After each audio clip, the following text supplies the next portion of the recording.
नमस्कार मित्रांनो, मन धागा धागा जोडते नवा या मालिकेच्या आजच्या भागामध्ये नित्या राजमाशी फोनवर बोलताना बोलते की काळजी करू नकोस, हा प्लॅन फ्लॉप झाला म्हणून काय झालं, आपण अजून काहीतरी करू. तितक्यात विमल येते आणि म्हणते की मॅडम, अहो नित्या मॅडम, चहा झालाय का? ते काय आहे ना, तुमच्या सासरेबुवांनी चहाचा नावाने धोसरा काढलाय नुसता, म्हणूनच त्यांना चहा द्याल का जरा? तेव्हा नित्या म्हणते की हो आणतेच आहे. तेवढ्यात ती म्हणते की आई, तुम्ही पण जाऊन बसा, मी तुम्हाला पण आणते. आणि ती चहा ओतत असते. तितक्यातच आता विमल म्हणते की ओ नित्या मॅडम, तुम्ही कसलीही काळजी करू नका, राजा येईल लवकरच, त्याची चिंता करू नका तुम्ही हां, असं ती आधार देत म्हणते. तेव्हा नित्या हसतच तिला हो असं म्हणते आणि नंतर विमल तिथून आता निघून जाते आणि नित्या त्याच विचारांमध्ये त्या दोघांनाही कपमध्ये चहा ओतते आणि ती तिचं काम करत असते. तर इथे बाहेर येऊन नित्या चहा देते आणि त्याच वेळेला तिथे आता अधिराज दरवाजात येतो आणि अधिराज म्हणतो की आयडे, आपल्या घरी एक पाहुणे राहायला आलेले आहेत. आणि असं म्हटल्यावर सगळेजण त्याच्याकडे बघायला लागतात. तात्या आणि विमल दोघेही चहा पिता पिता मागे वळून बघतात आणि नित्यालाही हे पाहून प्रश्न पडलेला असतो की आपल्याकडे नेमके कोण पाहुणे आले आहेत. त्याच वेळेला नित्या बाहेर डोकावून पाहत असते. विमल म्हणते की कोण पाहुणे आहेत. तेव्हा बागून शालिनी येते आणि शालिनी येऊन दरवाज्यात उभी राहते आणि ती सगळ्यांसमोर हात जोडून उभी असते. त्याच वेळेला आता तिला समोर पाहिल्यानंतर नित्याला जबरदस्त मोठा धक्का बसतो. अधिराज म्हणत असतो की मालकीनबाई आपल्याकडे आजपासून राहायला आलेले आहेत. हे ऐकल्यानंतर आता नित्यापुरतीच घाबरते आणि इथे मागे वारे व्हायला लागतात आणि जोरजोरात वारा येत असताना त्याचाच त्रास शालिनीला होत असतो आणि विमल तिच्याकडे अगदी धक्क्याने बघतच राहते. त्याच वेळेला शालिनी म्हणते की तुम्हाला काही प्रॉब्लेम तर नाही ना, मी इथे राहायला आलेली आहे.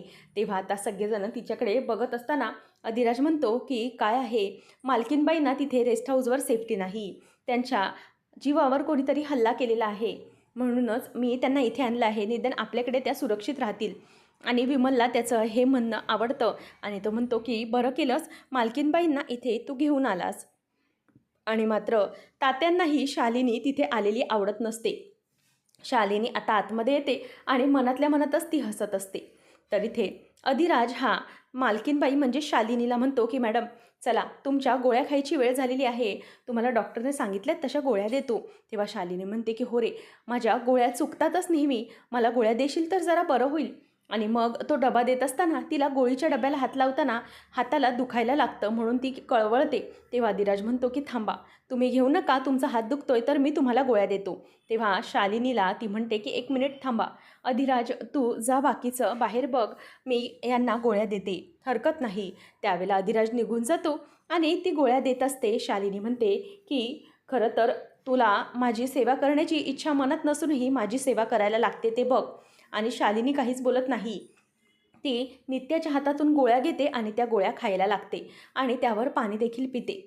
आणि नंतर नित्या म्हणते की बसा, मी आहेच बाहेर.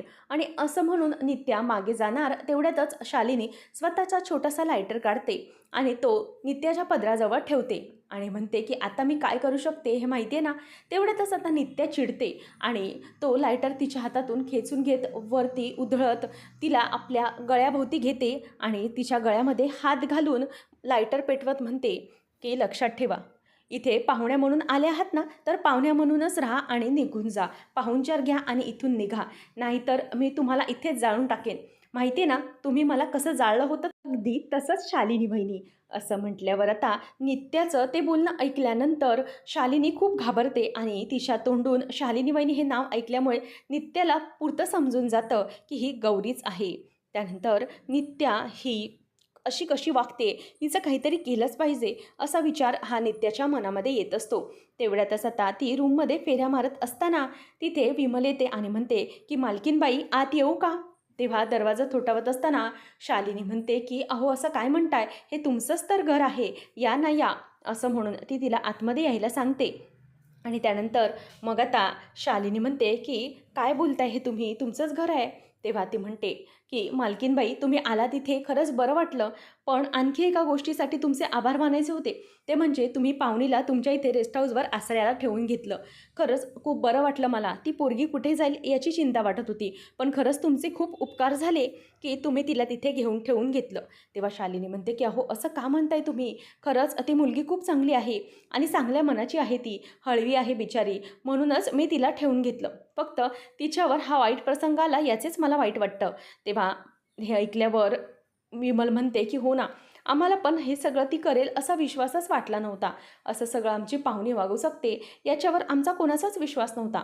पण नित्या मॅडमने तिला बरोबर पकडलं आणि हो, त्यावेळेला नित्या मॅडमने जर बघितलं नसतं तर आमच्या सगळ्यांचा जीव गेला असता. त्यांनी व्यवस्थित ते सगळं बघितलं आणि ती चूक ओळखली म्हणूनच आम्ही आज जिवंत आहोत. आणि म्हणूनच नित्या मॅडमने तिला घराच्या बाहेर काढून टाकलं. खरं तर हे बघायला आम्ही तिच्या आईवडिलांना शब्द दिला होता की तिचा आम्ही सांभाळ करू. पण ती अशी वागली त्याने आम्हाला खूप वाईट वाटलं." शालिनी त्यावर म्हणते की "तुम्ही चिंता करू नका. ती चांगली मुलगी आहे. तिचं नक्कीच चांगलं होईल आणि हो, मी तिच्याकडे लक्ष देत आहे. ती काहीतरी गोष्टीसाठी करत असणार हे मला माहिती आहे. नाहीतर ती अशी नाही आहे आणि तरुण आहे, सळसळतं रक्त आहे. त्याच्यामुळे तुम्ही चिंता करू नका. तिला मी नक्कीच समजवेन." तेव्हा विमल म्हणते की "हो, मालकीनबाई, तुम्ही जर असं केलंत ना तर खरंच खूप बरं होईल. खूप उपकार होतील तुमचे. तुम्ही तिला समजवा." तेव्हा शालिनी म्हणते की "अहो, तुम्ही उपकाराची भाषा का करताय? खरं तर मी तुमच्याकडे राहते हे तुम्हीच माझ्यावर खूप मोठे उपकार करताय. पण अजिबात काळजी करू नका. सगळं काही व्यवस्थित होईल. पाहुणीचं हे जे काही वागणं आहे ना ते नक्कीच बदलेल आणि ती नक्कीच सुधरेल मला माहीत आहे. लहान आहे ती, तिला समजावून सांगण्याची गरज आहे आणि ते मी करते." असं आता नित्याच्या बाबतीत म्हणजेच पाहुणीच्या बाबतीत ती म्हणत असते आणि विमल तिथून आता निघून जाते. आणि शालिनी विचार करत असते की ह्या नित्याने या घरात चांगलंच बस्तान बसवलेलं दिसतंय. खरंच एकेकाच्या मनात तिने जागा निर्माण केली आहे आणि हेच तर मला बंद करायचं आहे. प्रत्येकाच्या मनातून नित्याचा विषय मला उतरवायचा आहे. प्रत्येकाच्या मनातून नित्या उतरली पाहिजे असंच मला काहीतरी करायचं आहे, असं आता शालिनी म्हणत असते आणि त्याच दिशेने मी आता वागणार आहे. या घरात नित्याचं कसं काही करायचं ते मला बघितलं पाहिजे. त्यानंतर आपल्याला पाहायला मिळतं नित्या जेवण बनवत असते तेवढ्यातच अधिराज तिकडे येतो आणि तिच्याजवळ येऊन तो म्हणतो की "माझ्या घशाला जरा कोरड पडली आहे. मला पाणी मिळेल का?" त्यावेळेला मग आता नित्या म्हणते की "हे बघा, तिकडेच पाण्याचा माठ आहे, तिकडून पाणी घ्यायचं." तेव्हा मग अधिराज आता ती बनवते त्याच्याकडे बघायला लागतो आणि कढई ती जे काही बनवते त्यावर विचारतो की "काय बनवताय ओ नित्या मॅडम?" तेव्हा मग ती म्हणते की मी कढी बनवत आहे." तेव्हा ते पाहिल्यावर तो म्हणतो की "कढी?" आणि हसायला लागतो. तो म्हणतो की "माझ्यासाठी वेगळं दही काढून ठेवलं आहे ना?" तेव्हा आता नित्या म्हणते की "नाही, मी तर ना गडबडीत विसरूनच गेले आणि दही काढायचंच राहिलं." तेव्हा तो म्हणतो "सत्यानाश! सगळ्या जेवणाचा सत्यानाश आणि सगळाच सत्यानाश. अहो, तुमच्या धन्याला काय आवडतंय काय नाही याकडे तुमचं लक्ष आहे की नाही?" तेव्हा ती म्हणते की ओ धनी, तुम्हाला काय आवडतं हे मला सगळं माहिती आहे. पण काय ना, गडबडीमध्ये दही काढून ठेवायचंच राहून गेलं. तुम्ही काळजी नका करू, मी आणते. तुमच्यासाठी मी दही घेऊन येते, स्वतः जाऊन आणते." तेव्हा मग आता तो म्हणतो की "नको, तुम्ही एकट्या कशाला? हा तुमचा धनी आहे की तुमच्यासोबत? आपण दही आणूया जाऊन." तेव्हा नित्या म्हणते "ठीक आहे, जाऊया दही आणायला." आणि मग काय आहे ना, दही आणायला गेलो तर आपल्याला उशीर होईल. मग त्या पाहुण्या ज्या आहेत तुमच्या त्यांना स्वयंपाकाला उशीर होईल, त्यांना जेवण द्यायला उशीर होईल. मग काय उगीचच मग तर तुम्हाला वाईट वाटेल ना, त्यांना जेवण उशिरा दिलात तर. मग आलेल्या पाहुण्याला जेवण उशिरा कसं द्यायचं? तेव्हा आदिराज म्हणतो की "हो, हो, अगदी बरोबर." आणि त्यानंतर तो तिच्याकडे बघून हसतो आणि म्हणतो की "तुम्हाला ना शब्दात पकडायचं कसं ते अगदी योग्य माहीत आहे बरं का. एखाद्या व्यक्तीला कसं गुंडाळायचं आहे तुम्ही बरोबर जाणता. आणि हो, असं गुंडाळणंच हे मला खूप आवडतं आणि असं गुंडाळून घेण्यातच मला खूप मजा येते." असं म्हणून तो तिला जवळ घेत असतो. त्याच वेळेला बाहेरून आवाज येतो की "दाद्या, अरे दाद्या, घरामध्ये एक आजारी पेशंट आहे बरं का. तुम्ही जरा हे विचार करूनच वागा." तेव्हा हे ऐकल्यावर नित्या हसते आणि अधिराज म्हणायला लागतो की "काय हिचं? ही घरात असूनही हिचं 24 तास काय आपल्यातच लक्ष असतं की काय?" असं म्हणून आता नित्य हसायला लागते आणि अधिराज तिकडून बाजूला पाणी घेतो आणि तो तिथून आता निघून जात असतो. आणि तो निघून जात असताना नित्या मात्र आता हसायला लागलेली असते. तर अधिराज हा जेवण झाल्यानंतर शालिनीला जेवण आणून देतो आणि त्याच वेळेला शालिनी म्हणते की "थँक्यू अधिराज." तेव्हा मग आता तितक्यातच अधिराज म्हणतो की नित्या मॅडमने स्वतःच्या हाताने तुमच्यासाठी स्वयंपाक बनवलेला आहे, तुम्ही जेवून घ्या. तेव्हा शालिनी खुश होते आणि अधिराज म्हणतो की 1 मिनिट मला जरा फोन येतो. सोमादादाचा फोन येतो. तो हॅलो हॅलो काय काम आहे असं विचारत असतो. मात्र त्याला समोरून मुद्दाम आवाज देत नसल्याचं नाटक करतो. म्हणून अधिराज म्हणतो की थांबा, मी बाहेर जाऊन बोलतो तुमच्याशी. आणि अधिराज आता बाहेर जातो. आणि त्यानंतर मग आता तो बाहेर गेल्यानंतर शालिनी तो गेला आहे की नाही याची खात्री केल्यानंतर स्वतःचा डाव सुरू करते. तर इथे फ्लॅशबॅकमध्ये सोमाला बोलवून शालिनी म्हणते की काम केलेलं आहे का. त्याच वेळेला आता सोमनाथने ते काम केलेलं असतं. आणि सोमनाथला शालिनी म्हणते की व्यवस्थित लक्ष ठेवा आपण जे काही केलं आहे त्याच्यावर.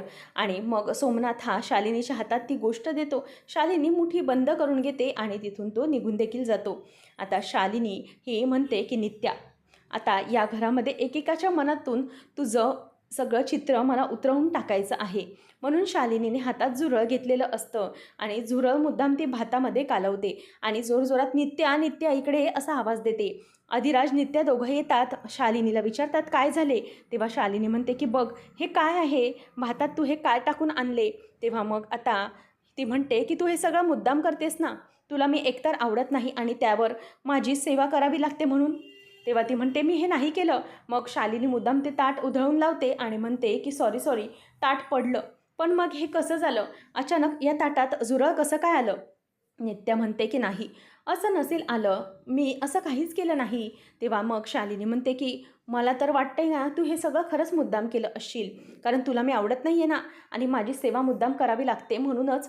तेव्हा नित्या म्हणते की मी खरंच सांगते असे मी काहीही केलेले नाही. त्याच वेळेला आता शालिनी म्हणते की मग हे कसं आलं कसं ताटात. तू मुद्दाम करतेस ना मला या घरात ठेवायचं नाही म्हणून. जाते मी, फाईन. तुला जर आवडत नसेल इथे राहिलेलं तर मग अगोदरच सांगायचं होतंस ना.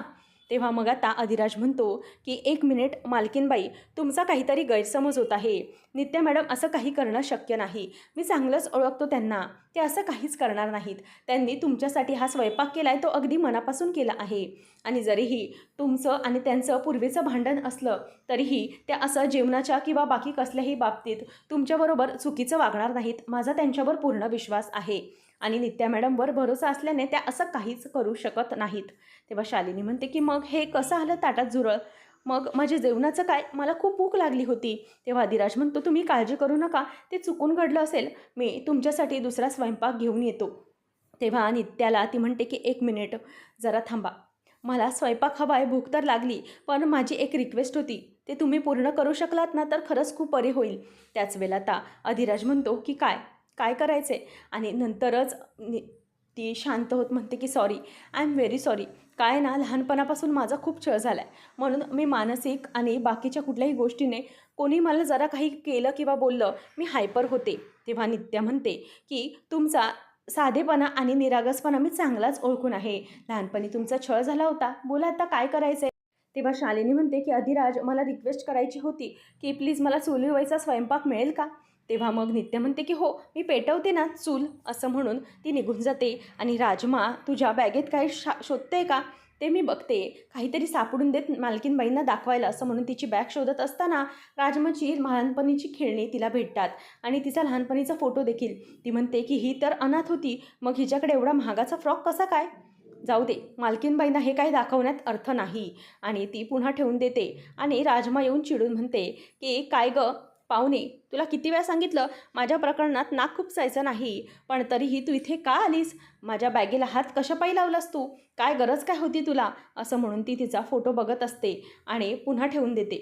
तर इथे शालिनी विचार करत असते की या नित्याला घराबाहेर काढण्यासाठी आणखी काहीतरी युक्त्या केल्या पाहिजेत. ती गौरी टिकू शकली नाही तर ही नित्या तर काय टिकणार आहे. मी हिला नक्कीच बाहेर काढणार. तर पुढच्या भागामध्ये लवली विचारत असतो की आपल्या मीटिंगचा अजेंडा काय. तेव्हा नित्या म्हणते की आता मीटिंगचा अजेंडा एकच, आपल्या हाताला एक मोठी संधी लागली तर त्या संधीचं सोनं करायचं आणि रेस्ट हाऊसवर हल्लाबोल करायचा. आणि नित्या आता मागच्या बाजूने शालिनीच्या रूमच्या इथे आतमध्ये जाते आणि ती कपाटामध्ये फाईल्स शोधू लागते. तर त्या फाईल्समध्ये शालिनीचं एक डॉक्युमेंट हाती लागतं आणि ते डॉक्युमेंट ती आता चेक करत असते आणि त्याच्यामध्ये तिचं पासपोर्टचं वगैरे सगळं काही लिहिलेलं असतं. आणि त्यानंतर आता लवली आणि राजमा पाहऱ्यासाठी बाहेर उभे असतात. तेवढ्यात सोमनाथ येतो आणि नित्या घाबरते. अशाच अपडेट्ससाठी आताच आपल्या चॅनलला सबस्क्राईब नक्की करा.